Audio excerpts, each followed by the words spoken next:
अस्सलाम वालेकुम दोस्तों। आज जो होने वाला है उसके लिए शायद आप बिल्कुल रेडी नहीं हो। ये कहानी सिंपल नहीं है, ये गेम चेंज करने वाली है। हर सीन में सस्पेंस होगा, हर पल में ट्विस्ट। तो बिना टाइम वेस्ट किए वीडियो को एंड तक ज़रूर देखो। और अगर आप रियल सपोर्टर हो तो चैनल को सब्सक्राइब करके इस फैमिली का हिस्सा बन जाओ। चलिए शुरू करते हैं। 008। तो चलिए फटाफट से वीडियो को स्टार्ट करते हैं। तो जैसा कि हमने इसके पिछले एपिसोड में देखा था कि वैंगलिन ने एक निर्वाणा स्टार्टर के बंदे को मार दिया था और उसके इंजन गॉड बॉडी के जो थे ट्रायल्स और 7 क्लाइमेट्स थे वो स्टार्ट हो गए थे। 016 और अभी उसकी बोन क्लाइमेट चल रही थी और तभी लुफ और बाकी के जो 3 एल्डर थे वो ज़मीन के नीचे क्या हो रहा था वो देखने के लिए नीचे आ गए थे। 024। अब आगे तो वीडियो के स्टार्टिंग में जो बाकी के 2 एल्डर थे उनमें से एक एल्डर बोलने लगता है रैंक एस के बीच। तो ठीक है, लेकिन अगर रैंक ए के बीच यहाँ पर आने लगे जो कि निर्वाणा क्लोजर के पीप रहते हैं 0:33 उनसे तो हम बिल्कुल भी फाइट नहीं कर पाएंगे। और अगर इस वजह से रैंक ए के बीच अंदर आ गए जो कि निर्वाणा स्टार्टर लेवल के होते तो हमारा मोलो कॉन्टिनेंटली पूरी तरह से खत्म हो जाएगा। 0:41 ली जोंगटोंग थोड़ा सोचते हुए ये बोलने लगता है कि हमारा जो कॉन्टिनेंट है वो एक 4 के एज के ऊपर है, जिस वजह से यहाँ पर पावरफुल मॉन्स्टर्स तो नहीं आने चाहिए। और ये चारों ही बड़ी स्पीड में अंदर ग्राउंड जा रहे थे।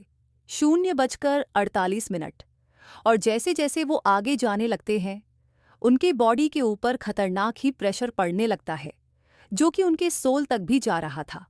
और वह जैसे जैसे नीचे जाते उन्हें नीचे से कुछ टूटने जैसी आवाज आने लगती है, जैसे कि किसी की हड्डियां वगैरह टूट रहे हों।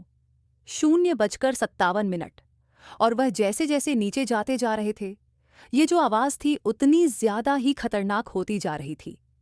1:05 तब एक खतरनाक ही डिवाइसेंस उनके पास आती है जो कि चिल्लाते हुए बोलने लगती है यहाँ से निकलो। 1:12 चारों ही बंधे थे, उनके मुंह से खून बाहर तो दिया जाता है। ये पीछे उड़ते हुए चले जाते, लेकिन इन्हें देखकर जो ली जोंगटोंग था वो रिस्पेक्टफुल होते हुए बोलने लगता है ये यहाँ पर कौन से सीनियर्स हैं जो कि अपने ही क्लोज और कल्टीवेशन कर रहे हैं। 1:21 लेकिन जो डिवाइसेंस थी काफी ज्यादा खतरनाक थी, तुरंत ही चिल्लाते हुए बोलने लगती है। 1:29 उसके मुंह से भी और भी ज्यादा खून बाहर निकल जाता है, जिसे देखकर तब वे लोग यहाँ पर बिल्कुल भी नहीं रुकते। 1:37 लैनफेंग इनसे बताने लगती है कि वहां पर ग्रैंड अंगल मास्टर लूजियाओ। तो ये देखकर वो बाकी के जो 3 बंदे थे वो शॉक रह गए थे। 1:46 है जो कि बस हड्डियों का ढांचा ही बची हुई थी और वो जो हड्डियां थी पूरी तरह से क्रश होने लगती है और फेंगलिन की बस एक फिंगरटेल साइज की वो बचती है और वो भी कोलैप्स होने वाली थी।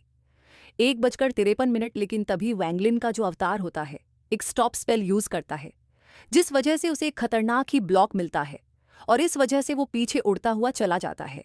2:01 की ओरिजिनल बॉडी थी, उसे एक मौका मिल गया था और तुरंत उसका एंशिएंट गॉड का हो रहा था। 2:09 लगती है, सीधा उसके बोन्स के अंदर खींचे हुए आने लगती है, जिस वजह से तो वैंगलिन की बोन एक फिंगरटेल साइज की बनी हुई वो वापस से ग्रो होने लगती है और उसका पूरी तरह से रिफॉर्म हो जाता है। 2:16 ऐसे और वैंगलिन चिल्लाते हुए बोलने लगता है मैं एक एंशिएंट गॉड हूं जो कि हेवेंस के सामने भी नहीं झुकता। 2:23 साथ ही ये जो मोलो कंटिनेंट का प्रोटेक्टिव बैरियर था वो पेपर की तरह कोलैप्स हो जाता है। 2:32 जो सीधा वैंगलिन की बॉडी के अंदर जा रही थी। 2:40 वैंगलिन था, उसकी पूरी बोन क्लाइमिटी खत्म हो चुकी थी और इस टाइम पर एक रैंके का लयन वेस्ट भी यहाँ पर आ जाता है। 2:48 वो आगे जाने की हिम्मत नहीं करता। 2:55 अब वैंगलिन की बारी थी फ्लैश क्लाइमेट की। 3:03 उसका उतार था। उसके बाद जो तो का हाई ब्लड था वो उसके एंशिएंट बॉडी के अंदर डालने लगता है। 3:12 था। मैं तुम्हें बता दूं जो बॉडी के ऊपर का जो फ्लश वगैरह रहता है वह पूरी तरह से ही खत्म हो जाता है, सड़ने लगता है, गले लगता है। और फिर वैंगलिन को अपने वाइटैलिटी का यूज करते 3:21 हुए, जो उसका फ्लश है उसे रिकवर करना पड़ता है और जो तुसी का हार्ट ब्लड था वैंगलिन उसे अपने एंशियन गॉड बॉडी के अंदर डाले जा रहा था। लेकिन जो यहाँ पर बाकी के सभी बीस्ट थे वो इससे और ज्यादा अट्रैक्ट हो 3:29 गए थे वैंगलिन के ऊपर, सीधा अटैक करने के लिए ही चार्ज हो गए थे, क्योंकि ये जो हार्ट ब्लड था उनके लिए भी काफ़ी ज़्यादा अच्छा था। लेकिन वैंगलिन की जो ओरिजिनल बॉडी थी वो उस हार्ट ब्लड को पूरी तरह से 3:36 अब्जॉर्ब कर दी थी और तभी वैंगलिन का जो ऑथर था उसकी ओरिजिनल बॉडी के साथ फ्यूज़ हो जाता है और वैंगलिन अंडरग्राउंड से बाहर निकलता है और इस टाइम पर उसकी बॉडी भी श्रिंक होकर नॉर्मल साइज में आ गई। 3:44 थी और वेंगलिन की आंखों में खतरनाक किलिंग इंटेंट था। वह जैसे ही बाहर निकलता है यहाँ पर कि जितने भी बीस्ट वगैरह थे उनके ऊपर अटैक करने लगता है। उनकी जो वाइटैलिटी रहती है उन्हें ऑब्जॉर्ब करने लगता है। 3:52 मतलब कि वेंगलिन ऐसा कर रहा था। आगे जाता है, एक पंच मारता है, एक बीस्ट मारा जाता है और वेंगलिन ने ऐसे कर यहाँ पर 100 से ज्यादा बीस्ट को मार दिया था और उनकी सोल को अपने पास रख लेता। और ली जंगडोंग और 4 बजे लन फेव देखते हुए शॉक रह जाते हैं और बाकी एल्डर भी देखकर काफी ज्यादा ही शॉक रह गए थे कि उनके ग्रैंड एंगल मास्टर कितने ज्यादा ही खतरनाक है।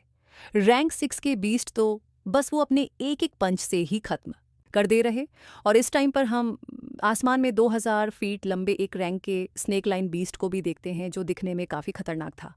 और ली जंगडोंग जब इस देखता है और डर के मारे ये तो रैंक का एक बीस्ट है, लेकिन वेंगलिन जब उसे देखता है उसके ऊपर चार्ज कर जाता है और वेंगलिन अपनी एक किक उसके ऊपर मारता है और एक किक में ये जो बीस्ट था पूरी तरह से ही खत्म हो जाता है।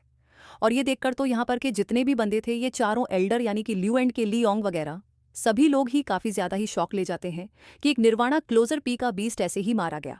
और अब उन्हें समझ आता है उनके जो अंकल मास्टर है वो कितने ज़्यादा ही पावरफुल है। लेकिन इन बंदों को तो अभी ये पता ही नहीं था कि वेंगलिन ने कुछ दिन पहले ही रैंक 6 रीजन के एक कल्टीवेटर को मार दिया था जो कि निर्वाणा शेड स्टेज का था।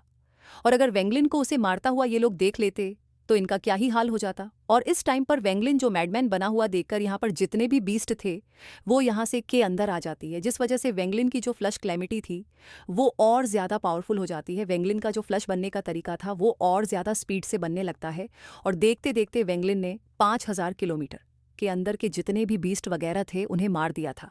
और बीस्ट सोल देखकर बड़ी स्पीड में यहाँ से भागने लगे थे और फिर वेंगलिन अपने ओरिजिनल बॉडी के साथ फिर से अंडरग्राउंड चला जाता है। और इस टाइम पर वेंगलिन को ऐसे ही 3 दिन बीत जाते हैं और वेंगलिन की जो फ्लश क्लैमिटी थी फाइनली खत्म हो गई थी। और उसके 3 ट्रायल्स और 7 क्लैमिटीज़ के अंदर से जो 2 बड़े खतरे थे वेंगलिन ने उन्हें पार कर लिया। और वेंगलिन इस टाइम पर अपनी आंखों को ओपन कर देता है और उसकी जो बोन और फ्लश वगैरह थे वो पूरी तरह से ठीक हो चुके थे। और इस टाइम पर वेंगलिन एक रियल एंशियन गॉड बन गया था, कर दे रहे। और इस टाइम पर हम आसमान में 2000 फीट लंबे एक रैंक के स्नेक लाइन बीस्ट को भी देखते हैं जो दिखने में काफ़ी खतरनाक था। और ली जंगडोंग जब इस देखता है और डर के में ये तो रैंक का एक बीस्ट है, लेकिन वेंगलिन जब उसे देखता है उसके ऊपर चार्ज कर जाता है और वेंगलिन अपनी एक किक उसके ऊपर मारता है और एक किक में ये जो बीस्ट था पूरी तरह से ही खत्म हो जाता है। और ये देखकर तो यहाँ पर के जितने भी बंदे थे ये चारों एल्डर यानी कि ल्यू एंड के ली योंग वगैरह सभी लोग ही काफ़ी ज़्यादा ही शॉक ले जाते हैं कि एक निर्वाणा क्लोजर पी का बीस्ट ऐसे ही मारा गया। और अब उन्हें समझ आता है उनके जो अंकल मास्टर है वो कितने ज़्यादा ही पावरफुल है। लेकिन इन बंदों को तो अभी ये पता ही नहीं था कि वेंगलिन ने कुछ दिन पहले ही रैंक 6 रीजन के एक कल्टीवेटर को मार दिया था जो कि निर्वाणा शेड स्टेज का था। और अगर वेंगलिन को उसे मारता हुआ ये लोग देख लेते तो इनका क्या ही हाल हो जाता। और इस टाइम पर वेंगलिन जो मैडमैन बना हुआ देखकर यहाँ पर जितने भी बीस्ट थे वो यहाँ से के अंदर आ जाती है, जिस वजह से वेंगलिन की जो फ्लश क्लैमिटी थी वो और ज़्यादा पावरफुल हो जाती है। वेंगलिन का जो फ्लश बनने का तरीका था वो और ज़्यादा स्पीड से बनने लगता है और देखते देखते वेंगलिन ने 5000 किलोमीटर के अंदर के जितने भी बीस्ट वगैरह थे उन्हें मार दिया था और बीस्ट सोल देखकर बड़ी स्पीड में यहाँ से भागने लगे थे। और फिर वेंगलिन अपने ओरिजिनल बॉडी के साथ फिर से अंडरग्राउंड चला जाता है। और इस टाइम पर वेंगलिन को ऐसे ही 3 दिन बीत जाते हैं और वेंगलिन की जो फ्लश क्लैमिटी थी फाइनली खत्म हो गई थी। और उसके 3 ट्रायल्स और 7 क्लैमिटीज़ के अंदर से जो 2 बड़े खतरे थे वेंगलिन ने उन्हें पार कर लिया था। और वेंगलिन इस टाइम पर अपनी आंखों को ओपन कर देता है और उसकी जो बोन और फ्लश वगैरह थे वो पूरी तरह से ठीक हो चुके थे। और इस टाइम पर वेंगलिन एक रियल एंशियन गॉड बन गया था। 7:11 न्यूज़ फैल चुकी थी। इवन की जो रैंक 9 रीजन था वहां पर भी यह न्यूज़ फैल चुकी थी और तभी हमें क्लाउड सी के अंदर एक खतरनाक जगह में रैंक 9 रीजन को दिखाया जाता है जहां पर का जो स्टार था वो बहुत ज़्यादा तेज था। और वहीं पर हम 7 प्लांट्स को देख पाते हैं जो कि लाइन बाय लाइन खड़े हुए थे। और तभी वहां पर उनमें से एक प्लेनेट के ऊपर हम एक स्टैचू को देख पाते हैं और उसके साइड में एक लड़की खड़ी हुई थी जो कि दिखने में क्या ही खूबसूरत थी। इसकी खूबसूरती को तुम लोग की जितनी मान सकते हो, मतलब कि गजब की खूबसूरत थी। लेकिन जो उसके हेयर्स थे वह ब्लू कलर के थे जो कि काफ़ी ज़्यादा ही रेयर माने जाते हैं, मतलब कि ऐसी कलर्टेड पूरे क्लाउड सी के अंदर नहीं थे। और ये जो वुमन थी इसका नाम हमें बताया जाता है जिसका नाम था लिकियान में। और ये काफ़ी ज़्यादा टैलेंटेड, इसने 5 साल की उम्र में कलेक्शन स्टार्ट की थी और 100 साल की उम्र में ये इल्यूजरी स्टेज तक पहुंच गई थी और फिर 400 साल की उम्र में निर्वाणा स्क्वायर और आखिर में 1300 साल की एज में लेड स्टेज निर्वाणा शटर बन गई थी। और तभी हम उस स्टैचू को देख पाते हैं जिसके अंदर से एक आवाज़ आती है जो कि बोलने लगता है सीमा मो का रेड मिल गया है, रैंक 5 रीजन जाओ और उसे लेकर आओ। तो लेकिन मैं भी उन्हें रिस्पेक्ट दिखाती है और फिर अंदर चली जाती है और वो जो इंसिडेंट था वो सबको याद करने लगता है कि जो मास्टर थे वो गलत थे। और अब जो पूरा मूल वो कॉन्फिडेंट था वो बिल्कुल शांत हो गया था और वांगलिन पूरे दिन अल्केमी की प्रैक्टिस करते रहता है और ओरिजिन सेट के डिसाइपल वहाँ पर उसका जो कॉटेज बिल्कुल भी नहीं जाते। उन्हें वहाँ पर कई सारे एक्सप्लोजन्स की आवाज़ सुनाई देने लगती है, लेकिन वहाँ पर वो बिल्कुल नहीं जाते क्योंकि वो जो वांगलिन का कॉटेज था उनके लिए एक फॉरबिडन लैंड था और जो जुन वगैरह वो भी थे वो भी परमिशन के साथ ही अंदर जाते थे। वांगलिन की जब परमिशन नहीं थी तभी वो अंदर जाते और इस टाइम पर वांगली ने वो जो बीस्ट बोन थी उसकी रेसिपी के ऊपर बहुत ज़्यादा ही ध्यान दिया था उसे अच्छे से स्टडी किया था और काफ़ी सोच में पड़ गया था क्योंकि उसमें जो ली हस्य थी जिसमें जो ट्रांसफॉर्मेशन वुड और ड्रैगन स्टार ग्रास जो पहले एक्सटिंक्ट हो चुकी थी और उसने ये तो काफ़ी ज़्यादा ही अजीब है लेकिन ये काफ़ी ज़्यादा कीमती थी, तो वांगलिन इसे ट्राई करने का तो सोचता ही है और तभी वांगलिन अपने पास से जो पॉइजनस ओल्ड वुमन थी उसके ओरिजिन सोल को बाहर निकाल देता है और साथ ही उसकी सोल को सर्च कर लेता है, उसकी मेमोरीज को पूरी तरह से देख लेता है और वांगलिन को ये जो डेड टोकन और ये जो रेसिपी थी फाइनली इसके बारे में पूरी इन्फॉर्मेशन इस ओल्ड वुमन की मेमोरीज के थ्रू पता चल जाती है कि 18,000 साल पहले से जो हेवन ब्रेकिंग सेट का हेड डिसाइपल था सीमा मो, ये सभी उसके पास था।